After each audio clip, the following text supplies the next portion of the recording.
జ్యోత్స్న మందు కల్పించింది కదా. సో అది తినరు ఎవరు. ఆల్రెడీ దీప వాడిని కొట్టి అసలు విషయం తెలుసుకొని మంచి ఫుడ్ అందజేస్తుంది వీళ్ళందరికీ. అక్కడ ఎంప్లాయీస్ చాలా ఇంప్రెస్ అయిపోయి వచ్చి పొగుడుతారు. జనరల్గా ఎక్కడ జరగదు, బాగాలేకపోతే తిడతారు కానీ బాగుంటే ఎవడో వచ్చి పొగడ్డు. కానీ అక్కడ వచ్చి పొగిడారు.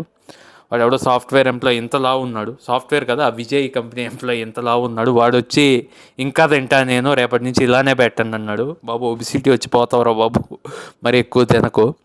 సో అలా అయిపోయింది. అక్కడ అయిపోయాక ఇక జ్యోత్స్నాని బాగా వార్నింగ్ ఇస్తారు దీప అండ్ కార్తిక్ బాబు కలిసి. తర్వాత సీరియల్ శివనారాయణ ఇంటికి వెళ్తే అక్కడ జ్యోత్స్న వాళ్ళ నాన్న అండ్ అమ్మ మాట్లాడుకుంటుంటారు. జ్యోత్స్న వాళ్ళ నాన్న బాధపడుతుంటాడు, వాళ్ళ చెల్లికి అన్యాయం జరిగిందని అన్ని విధాలుగా. వాళ్ళ చెల్లిని పెళ్లి చూపులకి పిలవాలనుకుంటాడు.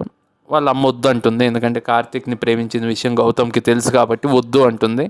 లేదు ఒకసారి పిలిచి చూడు అంటే, లేదు అట్లా దీపని కొట్టాను కదా, ఆమె రాదు, నా మీద కోపంగా ఉంటుందంటే, ఈ లోపల వీళ్ళు అక్కడికి ఇంటికి వెళ్ళి ఆమెకి హోటల్లో జరిగిన విషయం చెప్తారు. యాక్చువల్గా ఆమెకి దీపని సుమిత్ర కొట్టిన విషయం తెలియదు.